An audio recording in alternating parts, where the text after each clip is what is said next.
Blessed be your name, Lord. Hallelujah. Hallelujah. Praise God. Praise God.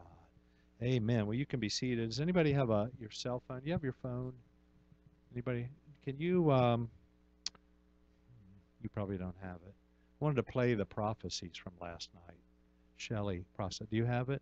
Why don't you pull it up and come up here for a sec? We'll hold it to the microphone. But this was in our prayer meeting last night, and I think it was significant. And fortunately, Cindy recorded it, and Shelley kind of processed it together with sort of two different prophecies. So go ahead and play it, and let's listen. The greatest thing in this area. You are going to see revival like you've never seen before. My people, be prepared. I am going to use you in mighty ways. Submit yourself unto me. I am going to do a great work. Hear me now, a great and mighty work. You to not be discouraged, to not lose hope. There are battles ahead, but you will be victorious, my children. Do not be afraid. Okay, simple, straightforward, but I think a significant word to our church. And I think it's important that we take it to heart. We're going to be seeing things happening that are probably beyond what we've ever seen before. But in the midst of it, there's going to be trials, struggles, difficulties. And so we should never take the trials as God's disapproval or the fact that we're not necessarily doing things right. I mean, Job wasn't out there sinning. That's why God let the devil attack him. He just used the attack to show Job's faith and to purify Job's spirit. So it talked about preparing for these things, and one of the important ways that we attempt to prepare for what God wants to do is by leadership training. And we've taken that seriously over the years, and we continue to.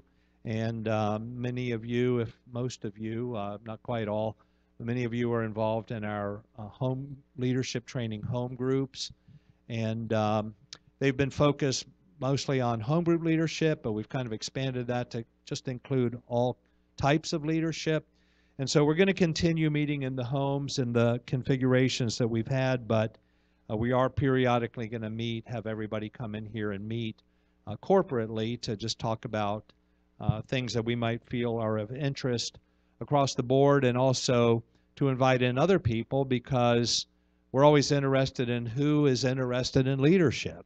Okay? If a person's willing to come out to a meeting like this, that tells us something about that person.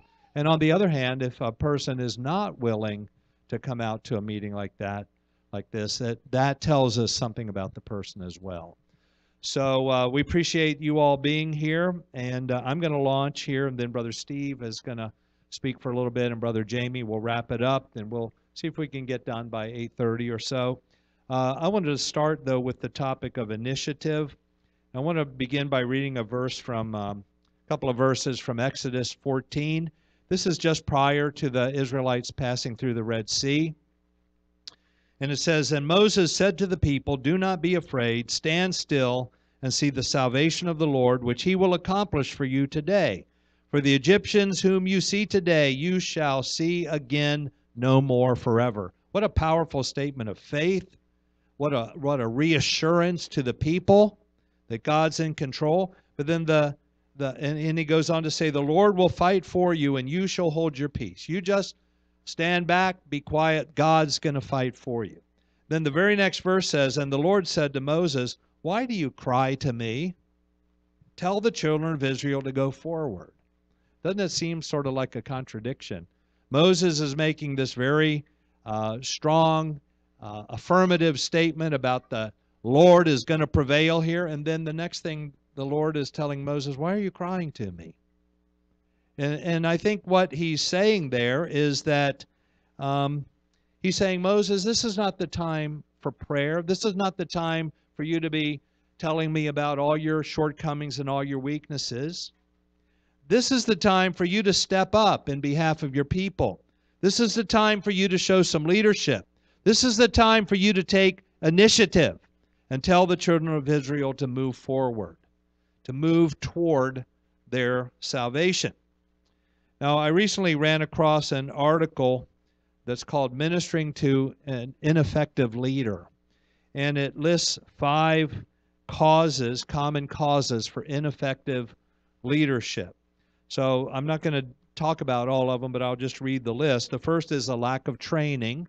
So if that's a problem here, we're trying to remedy that. Lack of understanding, and sometimes the understanding comes through the training. The third is a lack of communication. There's not good communication between the leaders and their leaders or among leaders. The fourth is a lack of preparation. And then the fifth that he mentions is a lack of initiative. It says sometimes leaders are not as enterprising or resourceful as we'd like them to be. This lack of initiative may stem from a variety of factors. For example, distraction from the stresses of life, poor self-image, personality types, extreme shyness, fatigue, and so on. Some leaders are simply lazy or apathetic. Any of these factors must be addressed in order for the leader to improve. So, I want to address the issue of initiative.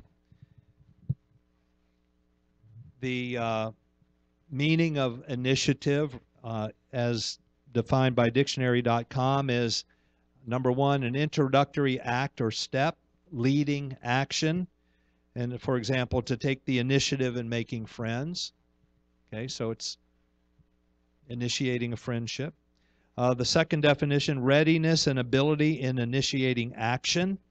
And it uses the idea of, says to lack initiative. Some people lack that. And then the third one is one's personal responsible decision, for example, to act on one's own initiative. So it lists synonyms for initiative, and the first synonym it gives for initiative is leadership. Because the word initiative and the word leadership are practically identical in meaning. In fact, any leader who does not take initiative is a leader in name only. He's not a real leader. Leaders initiate. Leaders get things going. Leaders start things moving in the right direction. And the reason this is necessary, the reason people need leadership, is because of something called inertia. Anybody remember inertia from your high school science class? Okay.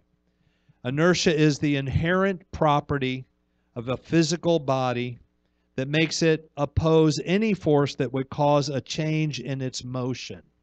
So inertia is why an object that is standing still will tend to remain standing still. Or if it's moving at a particular speed, it will tend to stay at that speed. It won't speed up all on its own. It goes on to say a body at rest and a body in motion both oppose forces that might cause acceleration. So in other words, there is a natural tendency in matter to remain, to wherever it is, whether it's still or moving along, to remain doing what it's doing and not to change. Okay, so there's human inertia too.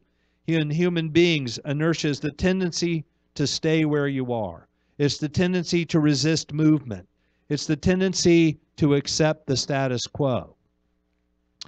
And the problem is that's all fine, except that that's a spiritual death certificate. Because as we say in the kingdom of God, anything that's not growing is dying.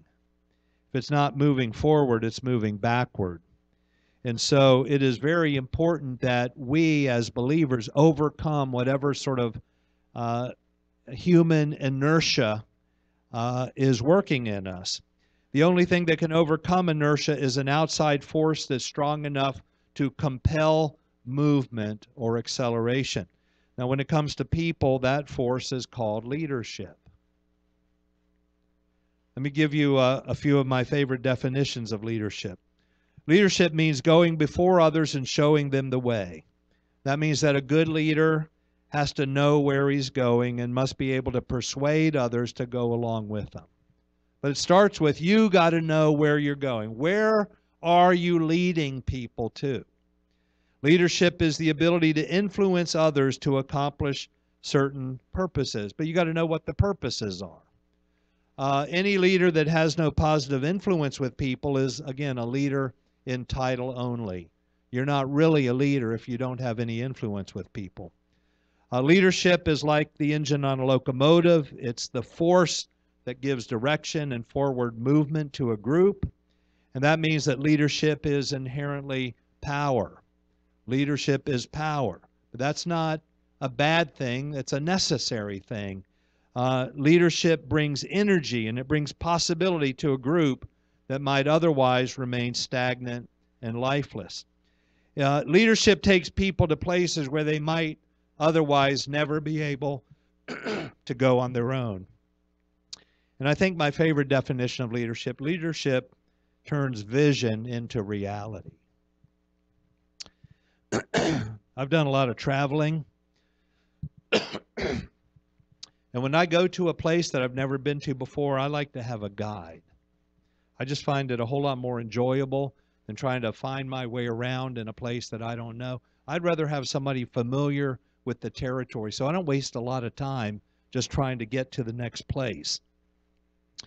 And so I have toured a lot of places with a guide, and I've noticed something about tour guides. First, the tour guide is operating in my interests. They want me to be happy with the tour. They depend on me being happy, first of all, because then I'll probably give them a tip. But second of all, I'll recommend them to others. I mean, they do a lousy job, they're not going to be in business very long. So they are guiding me, and they're doing it not for themselves directly, but they're doing it for me. Their interest is in me being satisfied with the tour. And the thing that makes this happen is the guide knows where things are. They know what I want to see. They may even know where things are that I don't even know about, but they know I'll be glad I saw it if they take me there and show it to me. Okay? So I've had that experience too. The guide also knows where everything is and how long we should stay at each place to enable us to be able to see everything. And what I've learned is that I am really, when I'm on a tour like that, I'm dependent on the guide showing me where to go and how long to stay. So in a sense, during the tour, the guide is the leader, right? He is exercising a leadership function. And in my experience on tours, it's very common to hear guides say things like, okay, folks, it's time to move along to the next site. Or things like, come on, folks, let's get moving. We need to pick up the pace here a little bit. I've had guides say those kinds of things. Some of us toured Rome a few years back, and there were lots of amazing places to go and things to see in Rome. And some of them, I think we would have been inclined to linger at for a while. We might have wanted to stay there an hour or two, but the guide knew that we couldn't really stay more than 30 minutes, or we would end up missing some of the things that we wanted to see. Okay, and so the tour included certain sites. That meant you couldn't spend too long at any one site without missing out on something. So guess what? The guide was very big on taking the initiative. Every tour guide I've ever been with was very good at taking the initiative. They did not hesitate to say, okay, folks, we need to move along now. We need to hurry along, and giving us clear directions on what we need to do to have a good tour. That's initiative. That's how initiative works. I've also noticed that flight attendants on airplanes are a good example of initiative and what we call servant leadership. They exist so that the passengers can have a safe and, as much as possible, a pleasant flight. And they do this by going up and down the aisle, telling people to buckle their seat belts. They do it by checking to make sure the overhead compartments are closed. They do it by asking people to turn off their cell phones. They do it by asking people if they want something to drink. Okay? And in the event of an emergency, I guarantee you they would kick it up a notch and they would be telling people what to do. And guess what? I'd be doing everything they said because I don't know how to handle an emergency on an airplane. I've never been in one and I've never been trained in it, but they have. And they know what needs to start happening. In fact, there is a federal law that makes it illegal to not cooperate with a flight attendant. In fact, there's been stories frequently in the news the last couple of years about people being taken off of airplanes because they would not cooperate with the flight attendant. And see, the government understands that people have to cooperate or it's just not going to work. It's going to be dangerous. Now, what I've found is that sometimes people are reluctant to take the initiative because they feel as though maybe they'll be perceived as being controlling. And they don't want people to think that they're controlling. But this is where our motives become very important. If a flight attendant tells me to buckle my seatbelt, that's not being controlling, that's looking out for my welfare. Now, it might seem like on the surface, superficially, they're controlling me. Well, what if I don't want to buckle my seatbelt? Then you can get off the plane, okay? So they're not doing it. We all understand. They're not doing it in some kind of a power trip. They're doing it because it's a safety measure. So we never want to control people or try to force people to do things just for the sake of controlling them. But the reality is, for people to prosper and grow, they need leadership. They need someone taking the initiative. They need people in their lives that will help them to overcome their own inertia, that tendency to sit in the same place and never move, never grow. A couple of practical examples from home group that I'm sure you can relate to. I've observed many times that in a home group there's lots of people, if not all, who would be perfectly content to sit at the dinner table talking for the next 2 hours after we eat and never get up and never move on to the rest of the meeting. And sometimes I've just kind of laid back a little bit to observe it and watch and see if anybody ever says, well, Brother Dave, wow, are we gonna worship now? Or, nobody ever does. I mean, you train people how to have a good home group, but it just seems like almost every single week I'm the one that has to say, well, folks, okay, let's put the dishes up and let's move into the living room and we're gonna have a time of worship. Well, that's initiative. And if I didn't take that initiative, you know what? I'd be depriving the people of an important spiritual experience. And so there's that inertia that causes people, they're happy, they're having a good time, they're visiting, they just soon sit there and keep doing it. But that's not all that home group is about. I also will often have to say, okay, let's stand for worship. Now everybody knows we're going to worship and everybody knows we're going to stand up most of the time to worship, but yet I find myself, okay, let's stand for worship. We're going to have a time of prayer. Does anybody have a prayer request? Does anybody have a testimony? You may all be seated. Who would like to read scriptures tonight? All of these things are leaders taking initiative. And if you can see easily how if you don't take that initiative, then guess what? Nothing's going to happen. In fact, it is your responsibility as a leader, whether it's in a home group, whether it's in a larger church setting or in some other church venue, or whether it's in your home. There's a real problem in society with men that won't take the initiative. And there's a real problem in the church with men who won't take the initiative in their homes in being the spiritual leaders of their homes. And so this is all very, very important aspect of leadership. God has given our church a big vision, right? Our vision is to secure the eternities of as many people as possible in this community. And to accomplish this vision, we need lots of leaders. It's a big vision. And what that means is we need people who are willing to take initiative. Now, initiative is not simply just doing whatever you think is good. Initiative is being the first stepper within the sphere of operation that you're operating in. In other words, it's like, a tour guide doesn't do just whatever they want. They take initiative to see that the tour is properly completed. Okay? So when you're leading a home group, initiative is not just coming up with your own way of doing everything and just doing what you think. Initiative is taking the lead and moving through the different components of a home group. Or if it's a youth class or whatever it might be, it's simply taking the initiative to get started the things that you're responsible for seeing take place. Amen. And you know what? If you're not willing to take initiative, you're not going to really help people to prosper and to grow. Leaders, as I said, turn vision into reality. We have a great vision, but turning it into reality is a process.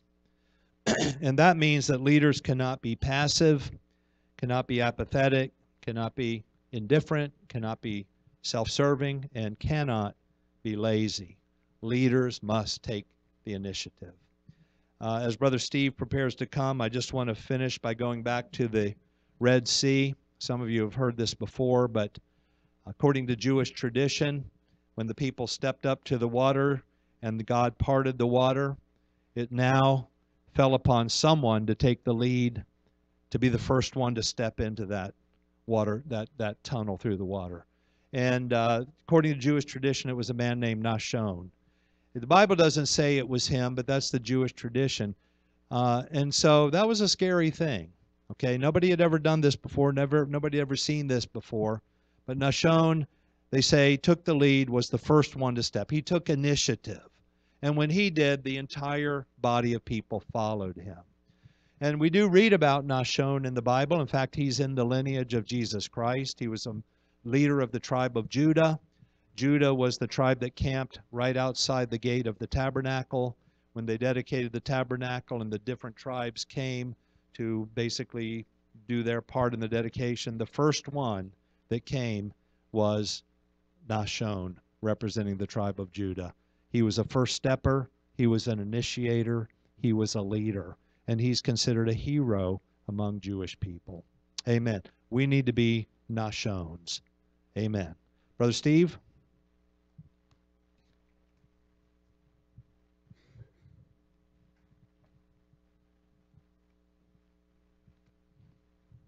So we don't want to be apathetic, right? And take the apo away, we don't want to be pathetic either. We want to be thought of as good leaders, strong leaders, and that doesn't just happen. And it's like Dave said, it's if we're not growing, we're dying. Well, that's the same in our leadership. If we're not purposing to move forward in leading, we're taking a step back, and that's going to be more of a negative and adverse effect when we're in some kind of role of leadership. And I like to say role or work of leadership more than position of leadership, because leadership really is a work. I mean, it really is. There's a lot of work. There's a lot of time. There's a lot of effort. There's a lot of energy that goes into it. It's so much more than just you do this, you do that, that type of thing. There's so much that goes on. What I want to talk about is delegating. When I started at BB's, it didn't take me long the first day working there. I looked around at the operation. Now, I'd been a customer for a long time, but I looked around at the operation as I first went in, and one of my first comments to the one of the owners that was there starting to train me was, it was the very first day, and I said, there's a lot of moving parts. I can't do this on my own. And that's exactly what I saw. You know, when you go into some kind of work, when you go into some kind of, and it can be a job, it can be in the church. When you start to take on responsibility, when you start to take on the role of leading, there's usually going to be a lot of moving parts. And what happens is we tend to, if we move from working to leading, it's easy to keep that work part inside of us where we keep working and we think working harder is going to build things and make things stronger. And yet what we have to really learn to do is to transition. We still need to be in the work amongst the people, but we also need to learn to bring other people alongside of us and invest in people. And that's really what I want to talk about in delegating. So successful delegation, or sharing the load. As we're preparing for continued sustained growth, as we heard the prophecy from last evening, you know, we've believed this, right? And it's awesome to hear the Lord say this. And that's why we're doing what we're doing here today. And that's why we're doing the continued leadership training, to help us to be prepared. We need to already catch that vision of the growth, of the people that God's bringing in, of the work, of the multiplying of ministries, of the need that is already and the need that's going to be there. Think about it right now. How much of the workload do you do within the church? Some of us are doing a lot of stuff, right? Imagine bring a lot more new people in, and we're going to be over our heads really quickly. So it's so important that we help to get other people involved, pouring ourselves into other people, as well as us doing some of the work too. So it's important that we look for ways to maximize our efforts to get the most out of what we're doing, especially as leaders. So I want to take a little time talking about delegating responsibility. So what does delegating or delegation mean to you? So this is a question, real quick, couple people. Delegating or delegation, what does it mean to you? Brian. Okay, bringing other people in to help accomplish a set goal. Okay. I saw another hand. Mike?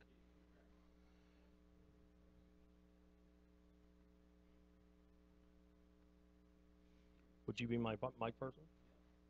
That'd be awesome. Corey, number one. Thank you.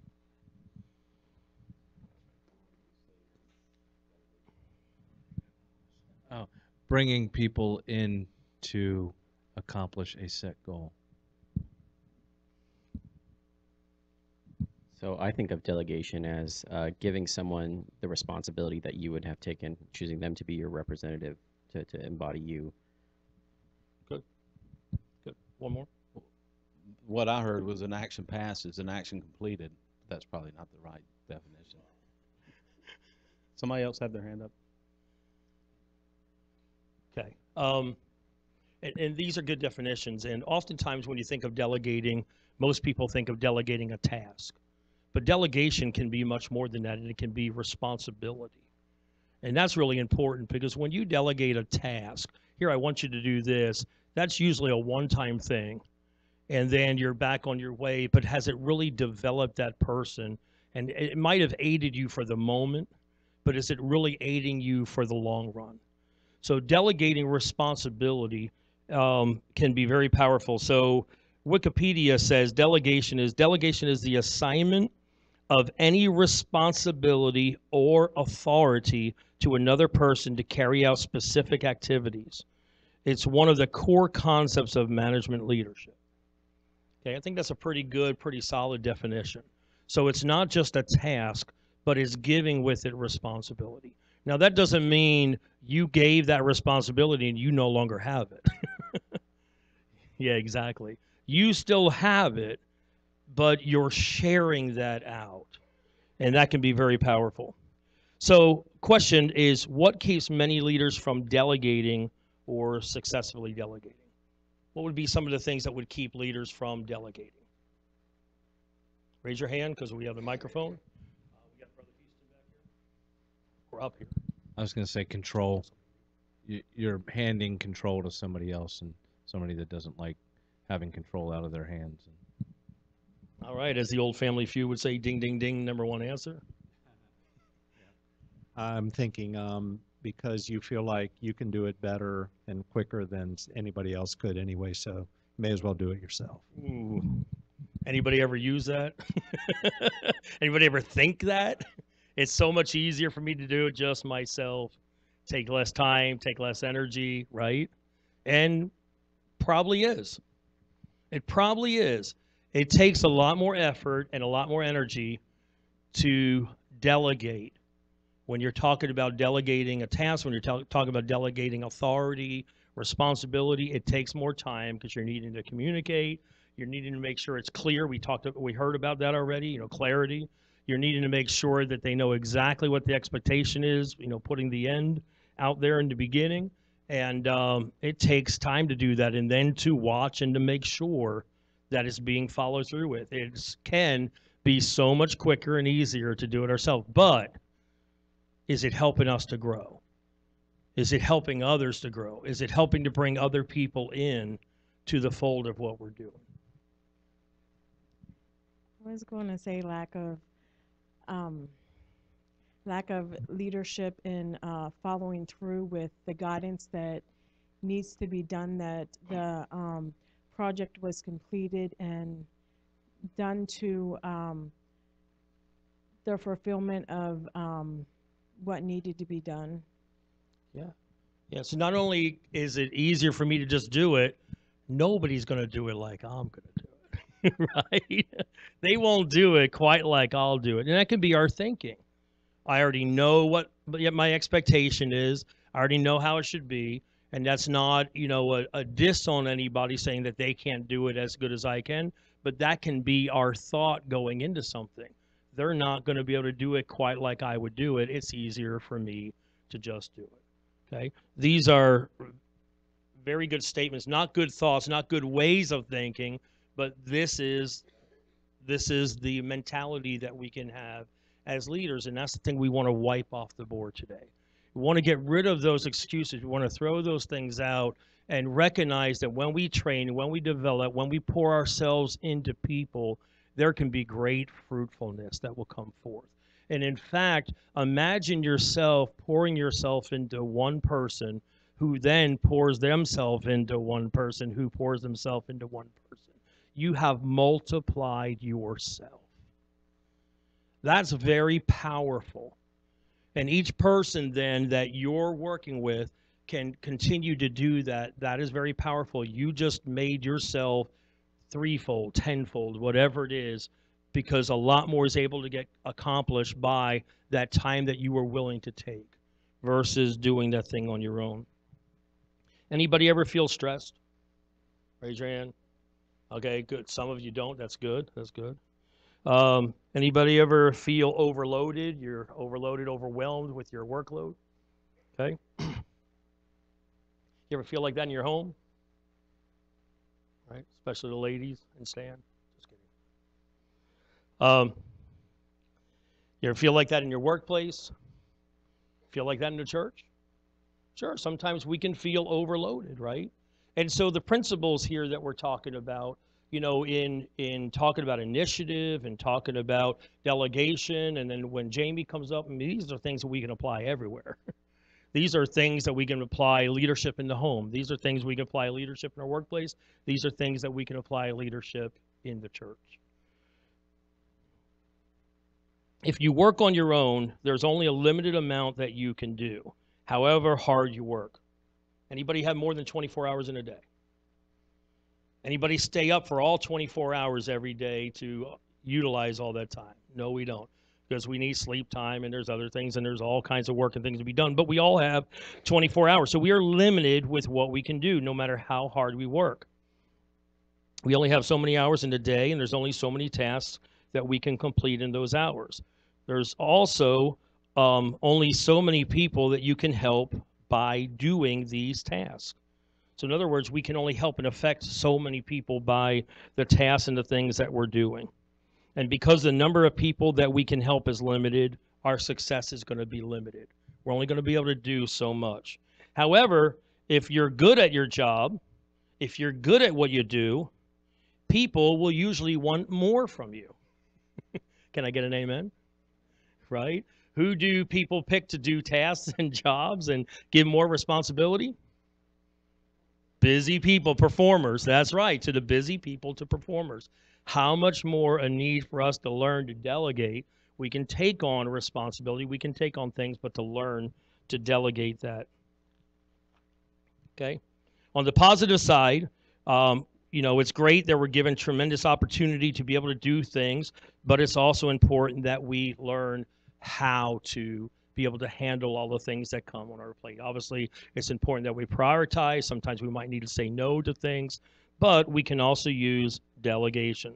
So I talked about, we talked about a little bit about why people don't delegate.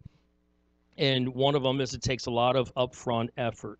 After all, it's easier which is easier, doing the task that is needed to be done, or taking the time to teach someone to do it and then to monitor to make sure they did it correctly.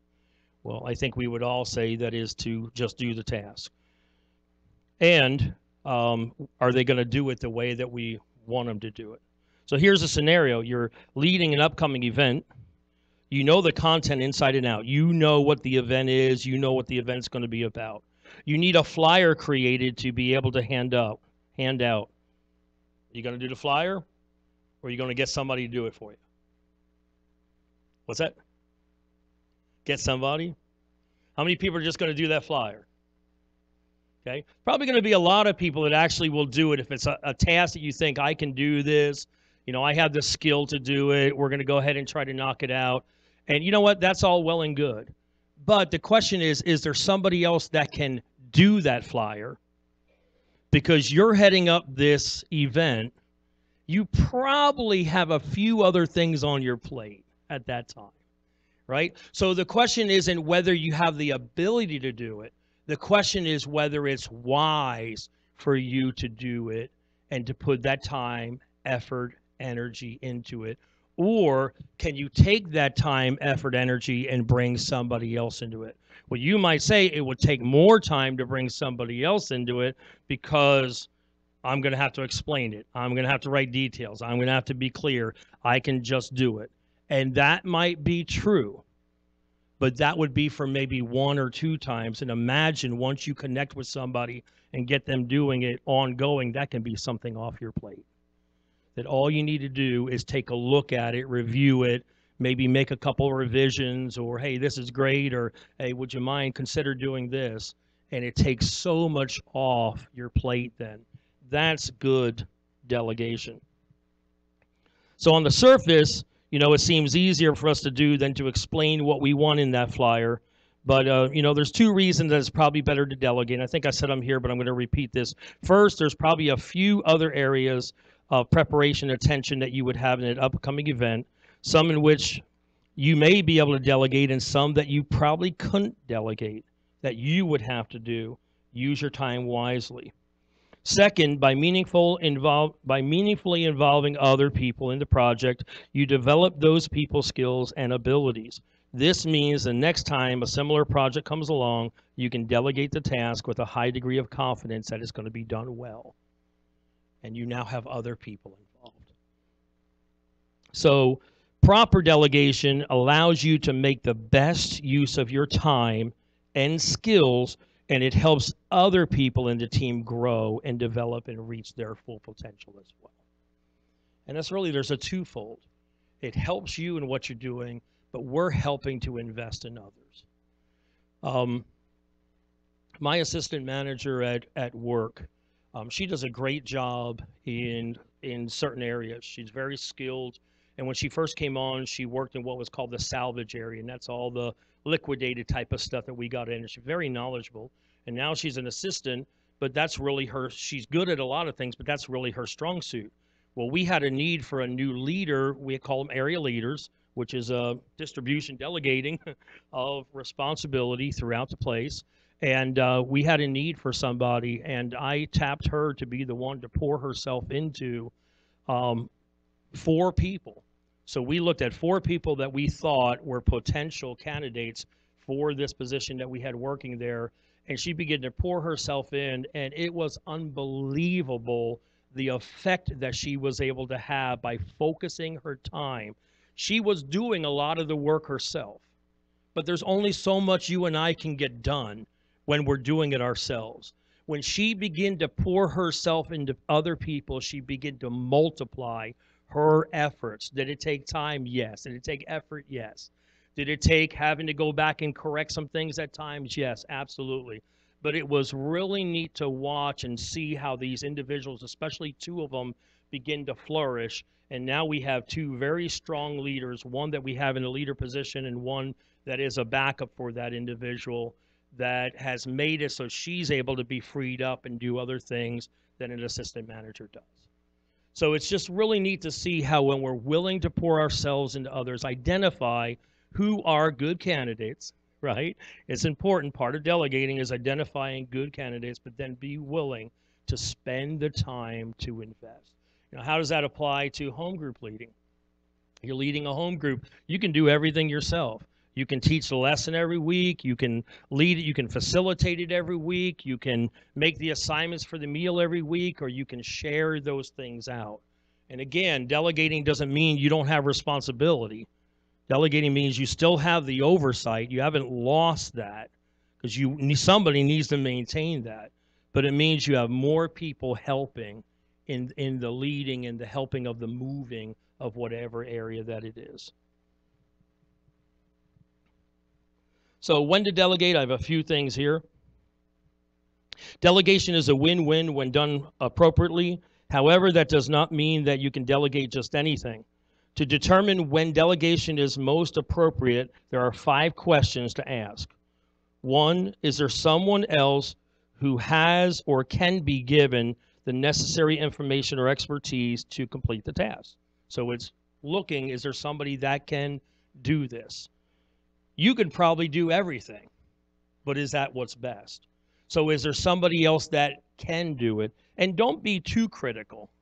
It's easy for us to look as, oh, no, nobody can do what I do, or nobody can do that task. You know, be real about it. Is there somebody that can potentially do that? 2, does the task provide an opportunity to grow and develop another person's skills? 3, is it a task that will reoccur in a similar form in the future? That's pretty important, because if it is, then that's something that person could probably take over pretty quickly. 4, do you have enough time to delegate the job effectively? Time must be available for adequate training, questions and answers, and for opportunity to check progress and for rework if that's necessary. And then 5th, is this a task that I should delegate? There's many things we can delegate. There might be a few things that we need to be keeping and owning that aren't going to be wise to delegate. So if you answer yes to any of the above questions, then it could be worth delegating that job. So here's a tip. Other factors that contribute to the delegating of a task. 1, project timelines and deadlines. If you're waiting way late in the game to start a project, you're probably going to have a hard time delegating and bringing people on that are going to be able to do what you're needing them to do. So make sure you're planning your time wisely. So you need to look at timelines. Number 2, your expectations, or goal for the project or task, including how important is it that the results are of the highest possible quality? Is it an adequate result? Is an adequate result good enough? Would a failure be crucial? Would it be, if the person failed in what they were doing, would that be pretty detrimental to your event, project, or whatever it is? And how much would failure impact other things? The who and how of delegating. Here's some things to consider. The experience, knowledge, and skills of individuals as they apply to the task. In other words, very simply, do you perceive the person having the ability? They don't know what it is yet, but do you perceive them having the ability to do it? Number 2, the individual's preferred work style. In other words, would they be a good fit for that responsibility? Okay, fit would be 1, the ability. Fit would be, is it something that kind of fits within who they are, their personality? And fit would be, if you need somebody in that task that is very motivated, maybe takes the initiative, is there a good fit there? Do they do that? And then 3rd, the current workload of the person. Are they available? Do they have the availability to do that? We want to be careful not to tap people that already have a whole bunch of things going on. Okay, and I'm going to do just a few more things here.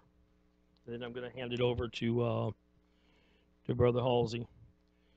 How should you delegate? Use the following principles to delegate successfully. One, clearly articulate the desired outcome. Begin with the end in mind and specify the desired results. You can say, I need a flyer made, or you can say, I'm going to need a flyer made. Here, flyer made. This is what the event is. This is what I'm looking for. Do half sheets and then give criteria to it.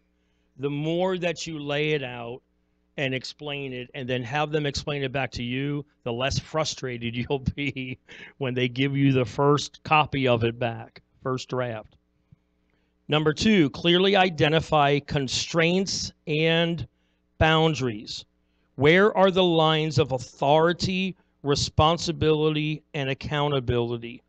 Should the person wait to be told what to do? Should they ask what to do? Should they recommend what should be done and then act? Should they act and then report results immediately? Or should they initiate action and then report periodically? It really depends on the person's skill set. It depends on what you need done and where you perceive. Now, the more that you're working with individuals, the more it would probably go to the latter part of that you get more and more comfortable with them and what their abilities are, that as time goes on, you can rely on them more taking the initiative. You can rely them on more of the driving, bringing the ideas and those things. In the beginning, you may want to have more of that control and then relinquish it as you show or they show themselves trustworthy back. And number three, where possible, include people in the delegation process, empower them to decide what tasks are to be delegated to them and then when. And four, match the amount of responsibility with the amount of authority. Understand that you can delegate responsibility, however, you cannot delegate away ultimate accountability. The buck stops here. The buck stops with you. You have the ultimate, responsibility of accountability in the project you're doing. So you never give that away. And that's important. So that's why you want to stay in the process. And then just very last thing, as Brother Halsey gets ready to come up here, and that is just to review key points. At first sight, delegation can feel like more hassle than it's worth. However, by delegating effectively, you can hugely expand the amount of work that you can deliver. That's point one. Point two, when you arrange the workload so that you are working on the tasks that have the highest priority for you, and other people are working on meaningful and challenging assignments, you have a recipe for success. And third, to delegate effectively, choose the right task to delegate, identify the right people to delegate to, and delegate in the right way. There's a lot to this, but you'll achieve so much more once you're delegating effectively. And I'm just going to set these up here. This is just a quick, this is from Mind Tools, and this is called a delegation worksheet. And what it does is it asks you to write down what the task is, and then right beside it is, can this be delegated, yes or no, and to whom should it be delegated?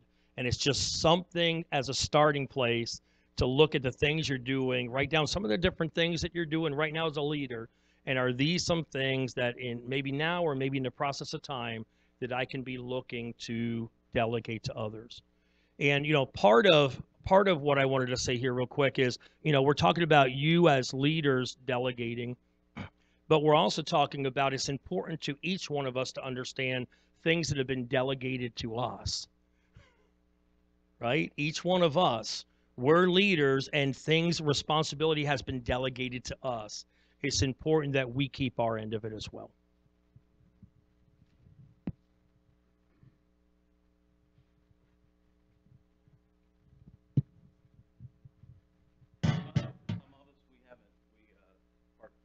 Partook in a meal just a little bit ago, and it's probably the first one since like Sunday evening. So why don't we stand up for just a moment?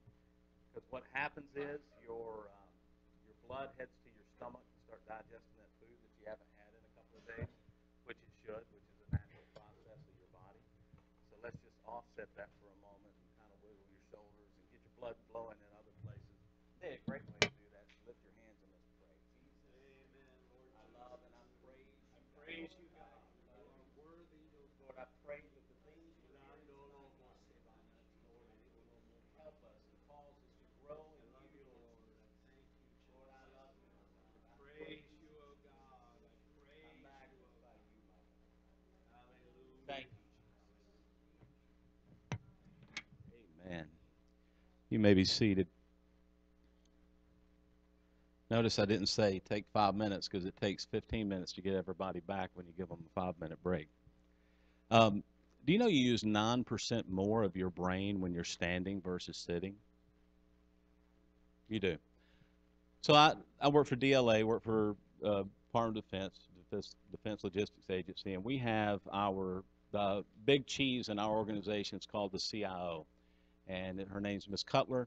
She is equivalent to like a multi-star general officer, a very smart lady. And I tell you what she does. When there are issues in our organization, when they do climate surveys every year, we've had a couple of them since I've been there, and she finds out there is an issue in the organization, she's willing to expend the resources to help every person in that organization get better. And one of the things that from this last climate survey we had was she saw a common theme that there was a trust issue.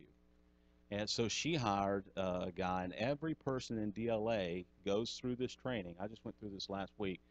Stephen Covey. You ever heard of Stephen Covey? 7 Habits of Highly Effective People. Yes, successful people. And so same institution, they came and they trained. He has a book called Speed of Trust.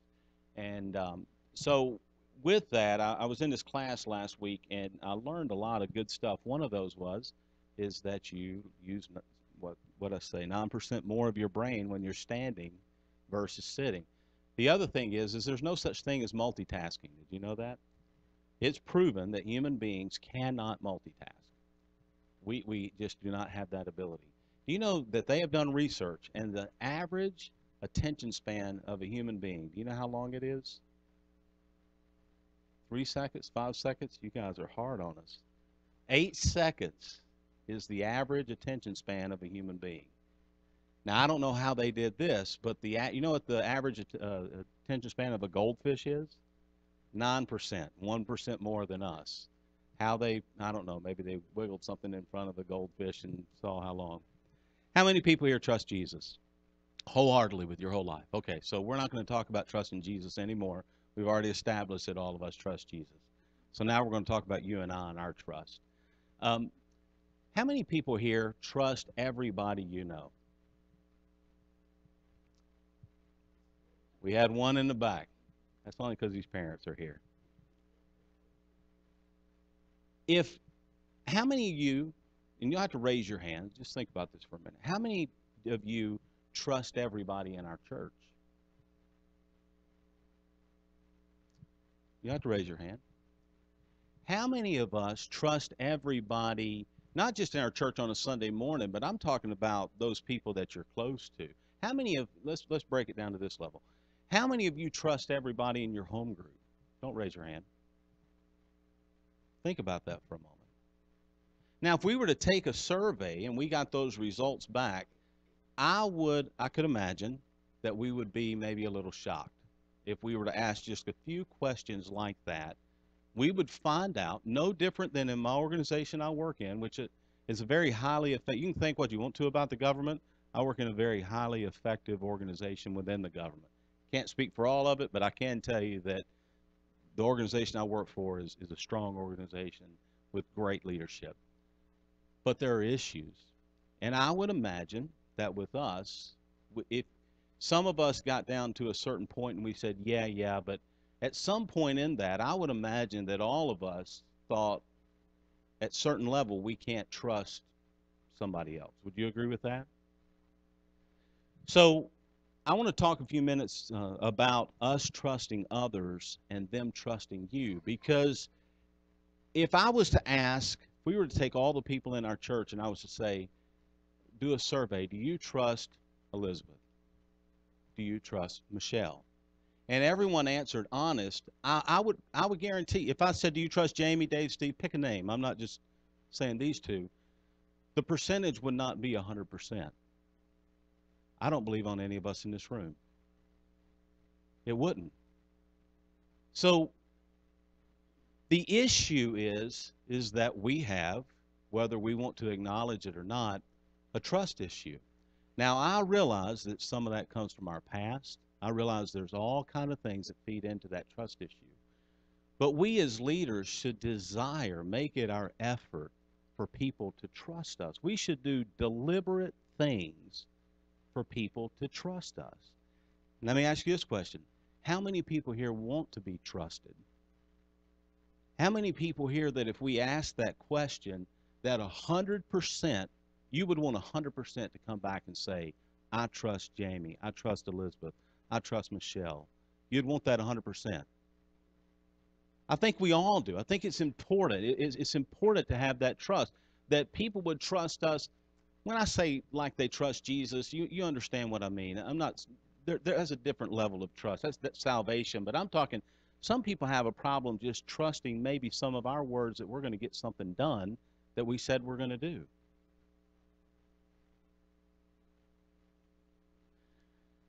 So Matthew, get the button ready. I taught you how to do it. Let's see if he gets it right. Think about someone right now that you have a high level of trust in. A high level of trust. I don't want to know their names, but what I'd like for you to do, Matthew, if you raise, 2 people, raise your hands real quick, of someone you have high level of trust that you can name an attribute of that person. Is it okay with that question? All right, Matthew. Dave first, who's second? So there's nobody with a high level. Mike's already went once. All right, Elizabeth, you're next. You got to walk faster than that, Matthew. You got to walk with a purpose, young man.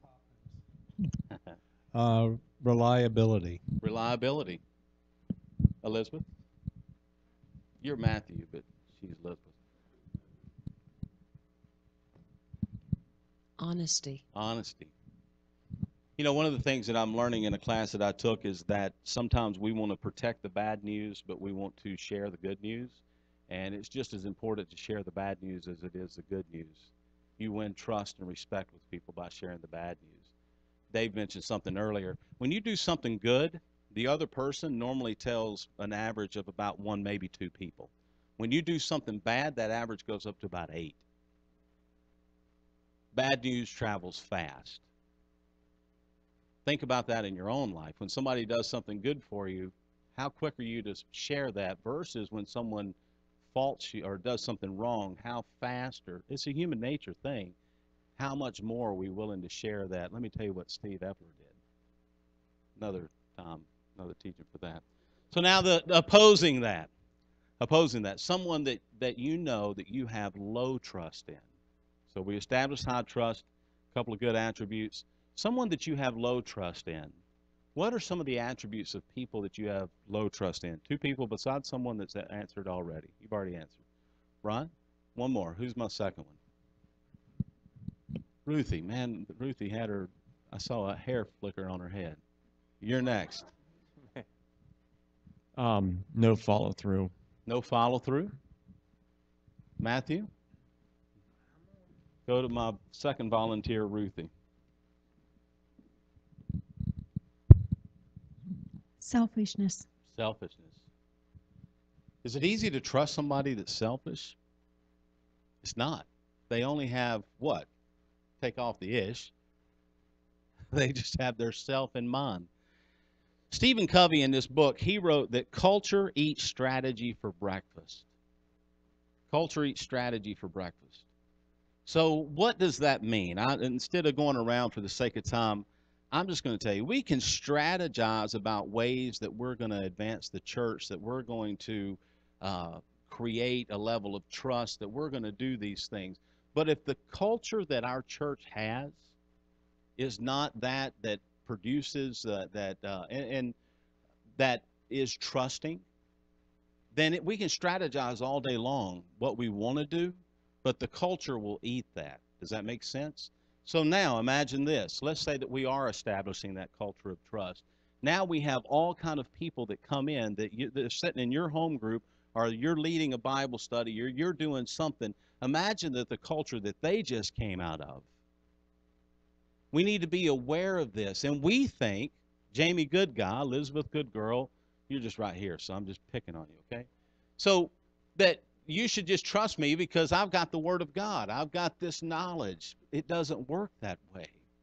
We have to earn trust. People have to earn our trust, and we need to earn their trust. And there's some very deliberate things that we need to do to make that happen. If culture does not support it, the strategy's not going to work. And if Jesus is not in the center of it, it's going to fail.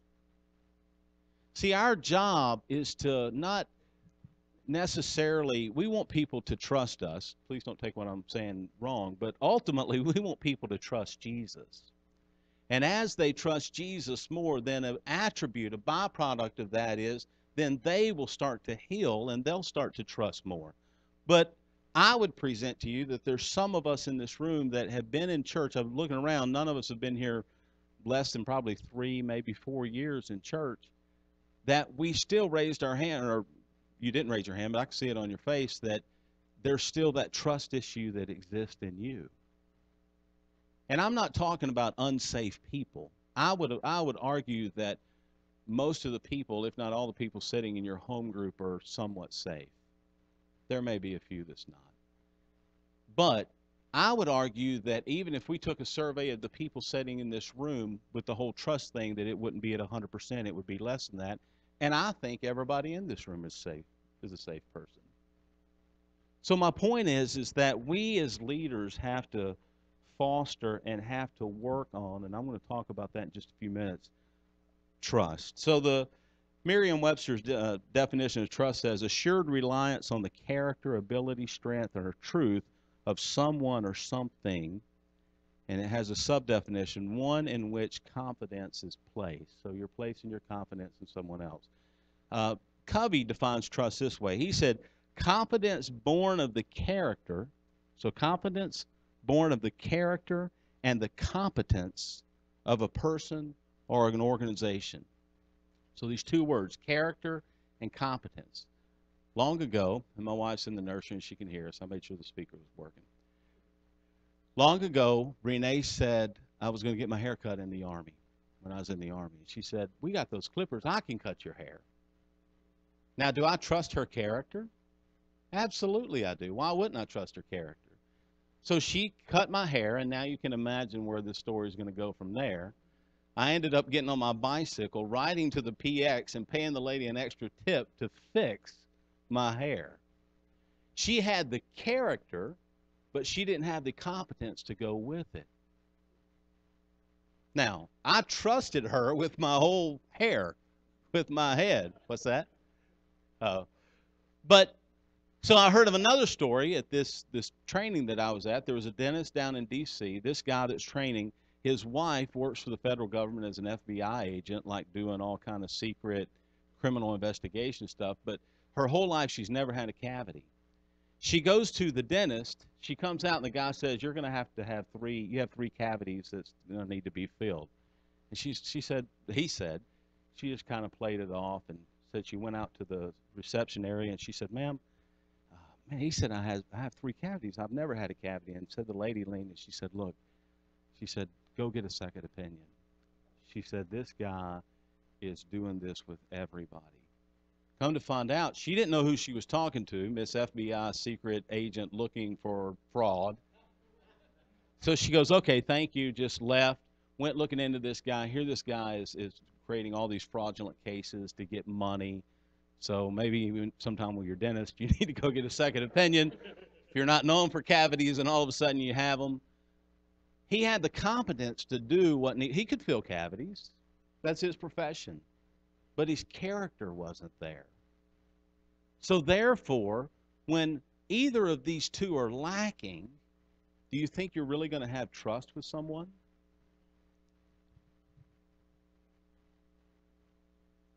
See, when trust is low in an organization, in a church, maybe even with you or I, when trust is low, it takes longer to get things done. A task, something that needs to happen, it takes longer to get it done. Why? Because trust is low. Like Steve was saying, that you become the go-to guy because you always go to Jamie, he's not going to get it done, so now Steve's overwhelmed because he will get it done. Does that make sense? Takes a long time to get the same task done because trust is low in people. And the cost of doing things is increased. It takes a lot more time.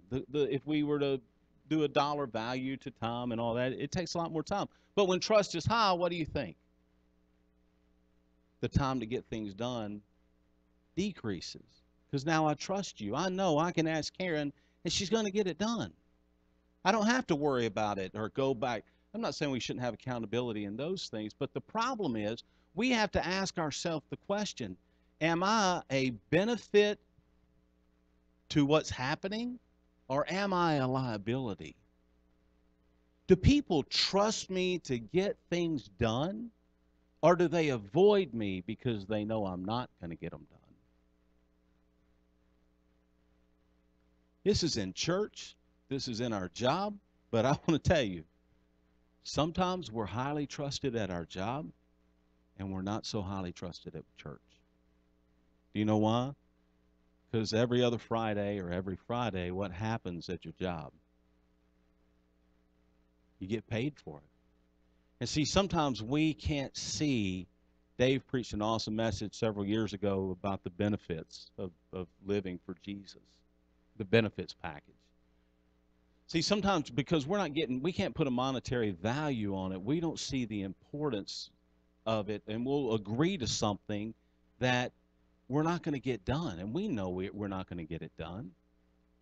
Or we agree to something, but we never follow back up to let that person know, hey, I can't get it done. It's okay to agree to something and then have to go back and say, sorry, Elizabeth, I'm not going to be able to get that done because I got to go bury my dad, and I got all these excuses as to why I'm not going to do it.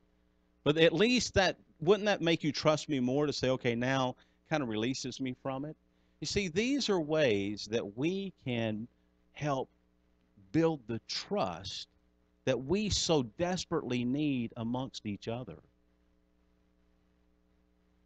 I hope I'm making sense. Leaders must be trusted, and they must be trustworthy. It is imperative that we as leaders are trusted by those that we're leading, by those that we have influence with. We have to be trustworthy. We have to be worthy of someone else's trust. You know, when someone is trusting you, that is a huge thing. It's something that we should cherish. When someone asks us to do something, we should grab a hold of that and see that as that Jamie Ziegler's trusting me with something. I have an obligation to fulfill that, or to go back and say, sorry, Jamie, I'm not going to be able to get that done. Brought a couple of things with me.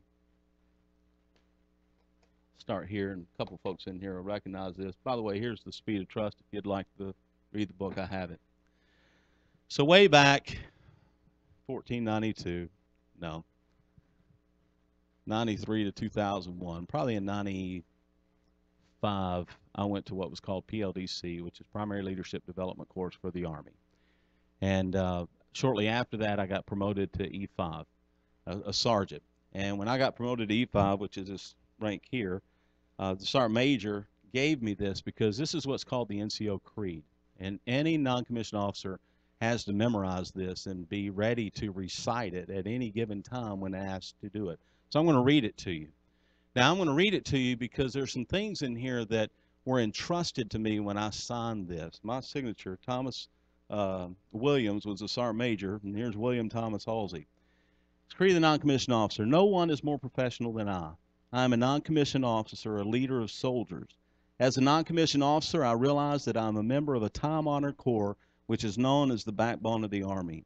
I am proud of the Corps of the non-commissioned officers and will at all times conduct myself so as to bring credit upon the Corps.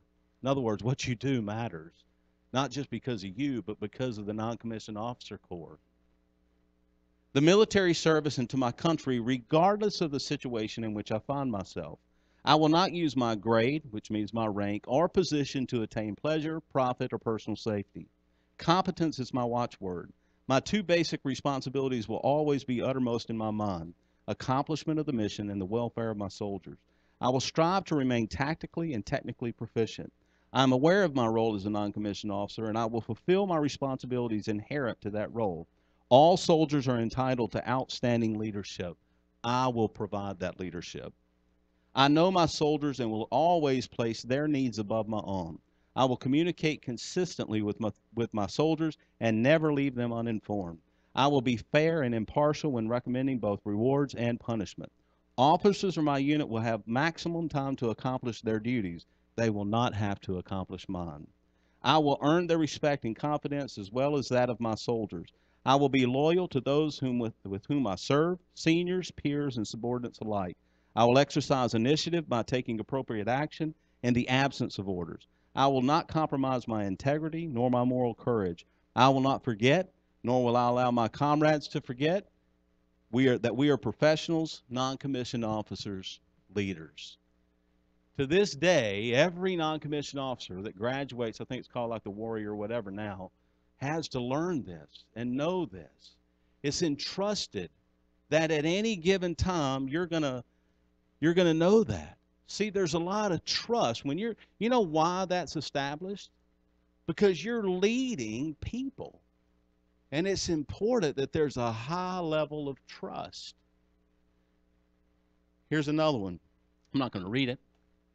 Most of us have. These hang in my office, by the way. It's the reason they're in frames. They hang on my wall, and I read them from time to time. My home group leader commitment, which was a big one to me. And hopefully I signed this one in 2011. We had everybody re-sign these in 2011 just because we wanted to reestablish that. These are important documents to me. They, like I said, they hang on my wall in my office. And here's the final one, is the apostolic charge to the elders. And this was October the 8th, 2006. And I've messed up that date numerous times. That's the reason Steve laughs. But in that home group leaders, in this NCO creed that hangs on my wall, I read them, like I said, from time to time. There's a charge here. They're saying this is what's entrusted to you. And I'll be honest with you, this is great, and I'm glad that I'm on the eldership team of this church. But this one right here is very important to me, because this is where, not that I don't need Dave and Steve to trust me, I do, and I need you to trust me, but I need the people in my home group to trust me, that I'm going to be a person that's trustworthy.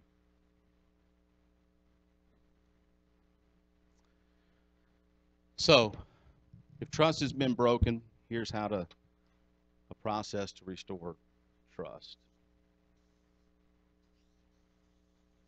It's supposed to be a tree. That's the ground level. Everything under that.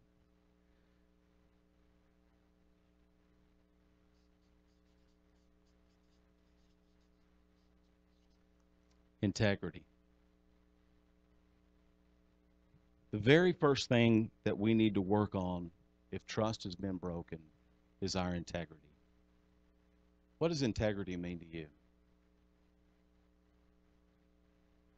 One definition is doing the right thing when no one else is around, right? But really, integrity is that, but it's a lot more than that as well. It's your values, it's your beliefs, it's your behavior. How is someone going to really trust you or me when we proclaim to be something on Sunday and act a different way on Monday? How is people going to really trust me when I say I believe one thing, but then you see me doing something different? And we have to ask ourselves that question. If someone is not trusting us, let's look at integrity. Why do you think this is below the ground? Can't be seen. This is something inside of you. This is something that drives you and I. And it is a trust builder, and it is a trust destroyer. We have to be really careful. Think of someone you know that possesses high integrity. Think of someone. We're not going to go around and answer that with the microphone, but think about some of those attributes of that person that has high integrity. One time I was at Carlisle Barracks, and uh, Dave and I shared the same boss. His name's Sean Mossholder. And this is when I first got there. It's when cell phones wasn't a big deal, and you had to dial 9-5 to dial out and charge the Army, the government, a long distance call. So it wasn't this whole, everything's local call anymore. It wasn't like that. It charged the government, and he didn't even he wasn't even paying attention. It's something he does. And I was sitting there, and he said, "Hey, I got to call my wife real quick if you don't mind. I got to let her know something." I said, "Okay." So he pulls out the phone and he pulls out a calling card, and he dials the number and he calls his wife. And in that day, regardless of other things about that man, I knew that he had integrity. He established that with me that day, because I saw when he wasn't even doing it to impress me. So do people see that about us when we're not trying to do it? It's just part of who we are. We just have integrity, and we're doing things because it's the right thing to do. Integrity, that's the reason I hate that definition, is what you do when no one else is looking. It's when people are looking too. And it's not just because you're doing it just because they are looking. Folks, this will kill you as a leader. Second thing, right at ground level, is intent. I say right at ground level because sometimes that intent is a genuine concern or caring for others. Let me ask you this. When people talk to you, are they looking for a meta message? This is what Jamie's saying, but what is Jamie really saying? This is what Corey's saying, but what is Corey really saying? You ever do that? I do that a lot. Sometimes it's good, sometimes it's horrible. Because if you trust me and I trust you, why should there even be a meta message? But do you ever do that? If you do that, you probably don't fully trust that person. If you're looking for a meta message, you're questioning their intent of what they're doing and why they're doing it, you probably don't fully trust that person. I would say that you don't fully trust that person. And if people are doing that to you or to me, then they don't really trust us. Intent also is acting in the best interest of others. It's not doing, listen to me just for a moment. I'm going to be done in just a minute. If our intent for what we're doing, if I'm doing something for Steve only to later to come back and say, "Hey, Steve, you remember when I did this for you? Now I expect you to do something back for me." If I'm doing that, can I tell you something? Our intent is wrong. Because that is called a negotiation that should be established up front, not down the road when I'm going, Steve goes, "Well, Jamie, I just thought you know what's going to happen next time?" I'm going to say, "Go ahead, say it." He's not going to want my help. He's going to say, "You know what, with Jamie, it's got a long cord attached to it. And it may be a 2 or 3 week cord long, but he's going to jerk that thing right back." So we have to ask ourselves, what is our intent? Because I tell you, if we do that, you will kill your leadership in your home, in your home group, in your Bible studies, at your job, with friends, family. Pick it. It's going to hurt you and me. What's our intent?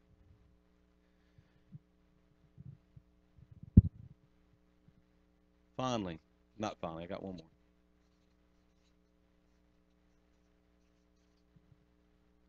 Looking at the words 3 times to make sure I know how to spell them.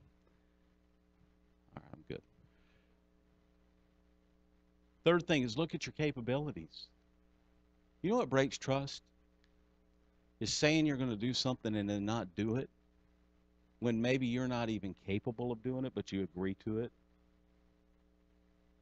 But you say, "I'll do it, I'll get it done," and then try to figure it out later. Have you ever done that? I have. You don't have to raise your hand. Matthew and I raised our hand. I'm writing him out because earlier See, capabilities is when we or others have that we have to produce or accomplish a desired result. Again, it's not committing to something that you cannot do. See, a capability may be time. You may be capable technically of doing it, but your time makes you not capable of doing it. Your lack of time makes you not capable of doing it. And then when you commit to that and then you don't do it, trust is violated, sometimes broken. And trust takes a long time. It's like integrity. One of the greatest things that E5 told me when I was an E3 at Fort Hood, Texas, he said, "Private, don't ever put a question mark past integrity of your name." So when people sees this, do they see that? If they do, then Jamie's got a problem. And finally, results. Why do you think that's way high up there in the tree? Everybody sees it. What's your track record? This could be results. Sometimes we go, well, that's business stuff. You're just looking for the bottom line. No. Results that's not just the meaning of that. What are you doing? What are you getting done? When you commit, is your results, it's up there where people can see. See, getting things done without compromising your integrity is very important. Getting things done right versus just getting them done. There is a difference. This will hurt your trust. But if we work on our integrity, and we work on our intent, and we work on our capabilities, whether that's time or whatever that may be, and we work on our results, do you know what we're working on? We're working on our trust. We're reestablishing. See, trust is something that it doesn't have to take a long time to obtain from someone. Be a person of integrity. Be a person with good intent. Be a person that you understand your capabilities and your limits, but you also understand the things you can do. See, there's nothing worse. Can I be transparent for a second? I hate it when I know somebody can do something that I need done, and they have the wherewithal, they have everything they need to do it, but they're just being stubborn and won't do it. Anybody else in that boat with me? Am I the only one floating around in that boat? See, some people say no just because they can. See, capabilities, you build trust by having the ability to do something and the resources and everything you need and doing it versus saying no. Think of someone you know that has high integrity. Think of someone you know that their intent is right, that their capabilities are right, that the results. And in the class I was in, we had to write these people out and why. I'm not going to do that tonight. 13 behaviors of high trust.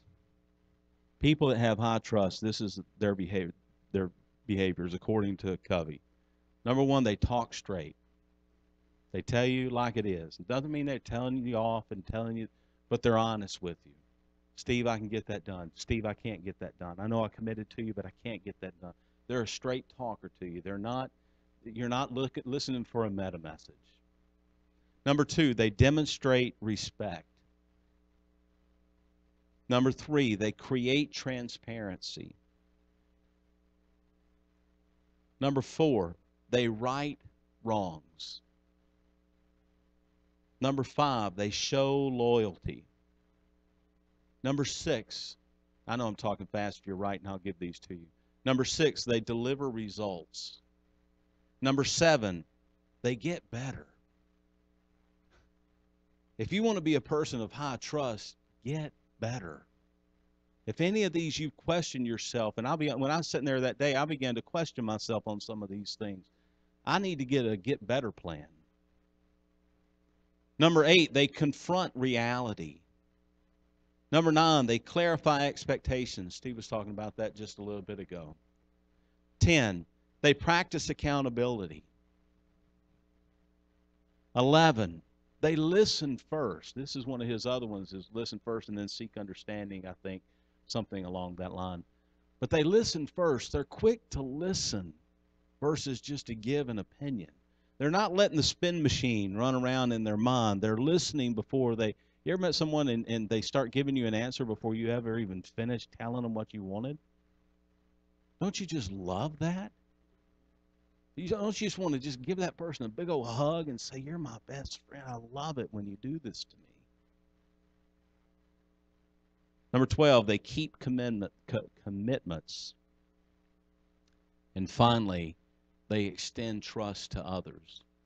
If you want to be trusted, you need to extend trust to others. And each one of those, I could spend a long time talking about, but I'm not. I want to draw one more picture. I'm just going to draw it. I'll draw it right here.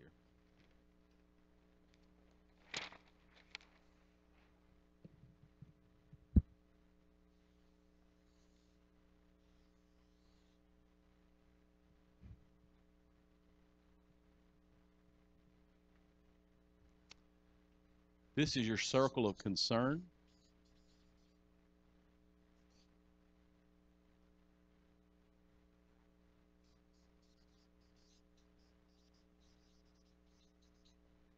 That's your circle of influence.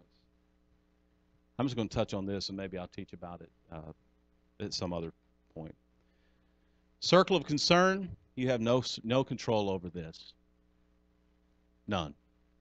When you try to control your circle of concern, you know what your productivity is? 0. Your circle of influence, these are things that you have control over. When you focus on those, highly effective people focus on this, not this. As you focus on the circle of concern, you know what happens to your circle of influence? It gets smaller. Here's the only reason I want to bring that up. If we focus on our circle of influence, we are going to expand our leadership. We're going to expand our influence. We're going to expand our trust. But if we focus on our circle of concern, you know what's going to happen next year? You're going to be at the same spot you're at right now. So I just want to leave you with this. I have some stuff to talk about, but I'm not tonight. How much do you spend focusing out here versus the things you can control? Amen? That's all. Comments, concerns, gripes, complaints, murmurs? Questions?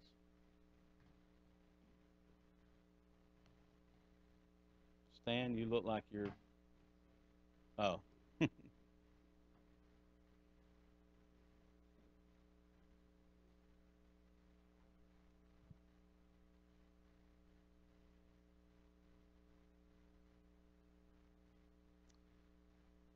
You spoke about your topic. Initiative. He did. No, sorry. 8-second attention span. I have that 3 or 4 seconds that people mentioned a few minutes ago. Actually, I was going to comment on your text you sent us earlier, email, whatever it was. Is that if we have initiative, if we demonstrate and we have initiative, then delegation is going to happen. It's going to follow. And if we learn to delegate properly, do you know what's going to happen? You're going to have trust. So these 3 things, whether we realize it or not, are tied together. They're so tied together. Initiative, delegation, and trust. And without any of these, I just want to tell you, we're not going to get to where we want to go in life, in the kingdom of God, in your job, in your life. But let's focus on the kingdom of God for a minute. If we don't get these things right, we're going to be a step back from where we should be. Any other questions? Comments?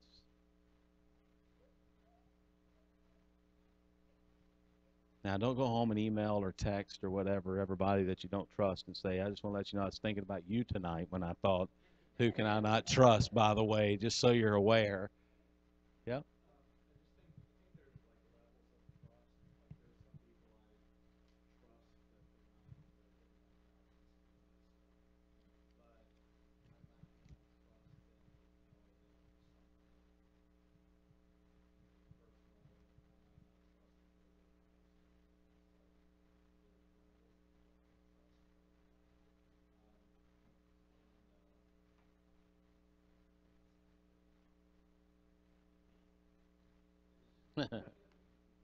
Who taught that?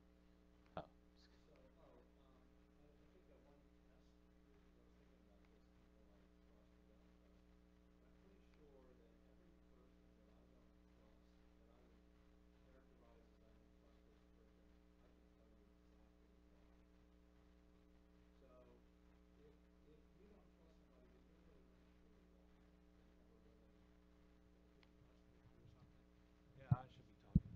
And if there's somebody you don't trust, if you have a problem trusting people and you're not sure why I don't trust this person, I just don't trust them, then that might be your own heart issue. Your own trust muscle isn't really working very well.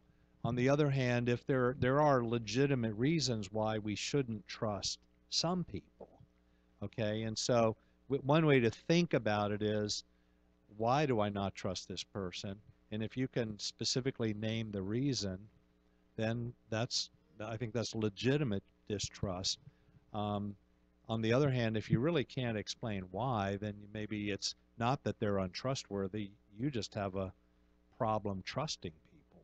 So just something to think about. Yeah, I wanted to say that this right here is more, there should be a lot of I statements when you're thinking about these. I mean, I'm sure we could come up with other people, but we need to be asking, is my integrity in question at all? Am I a person of my word? Do I have the right intent? Those things. Yeah, this is not, I'm glad you clarified. This is not saying we just need to go out and trust everybody. There are some people that we just do not need to trust. But a little exercise they did in this class is they had you fill out, there was like 5 questions. Who do you trust with this? One was, who do you trust with your kids or your pets? And who do you trust with your PIN number, like for your debit card? And the guy said this happens at every class. Is like people will go, I trust more people with my kids than I do my PIN number. Think about that for a moment. So you could ask yourself that question. Who do I trust with my children? Who do I trust with my PIN? In other words, your finances, that here's my debit card, go whatever, that you're going to trust they're not going to run rapid with it. I trust everybody in this room with my debit card. There's not a lot of money there, but you can have that's there. Mike? I wanted to touch on something Steve mentioned with delegating, when he said to never delegate too much to a person based on their workload. A lot of times a common mistake that we try to teach people not to make is they will go to someone and say, hey, Jamie, I need you to make this flyer. Can you do that? And that puts the pressure on the person, on not on the leader. That puts the pressure on the person who's receiving delegation to determine whether their workload can accommodate that. We teach people all the time, go to the person and say, hey, what have you got on your plate right now? What are you working on? And you as the leader begin to make that, because if I put something on you and you can't do it because your workload's too full, but you say yes because I'm your boss or I'm in a leadership role, then you're going to stop trusting me, when in reality it's my fault that the process broke in the first place. In the technical world, we call that, how much bandwidth do you have? It's a common question. How much bandwidth do you have? Any other? All righty. Well, we appreciate your time. Appreciate you coming out. Again, we're going to, the majority of the time we'll be facilitating these leadership meetings through the home group setting, but there will be times where everybody will come together and we will do this as a team. Steve did leave this handout up here, and if you have any questions or anything, just let any of us know. God bless.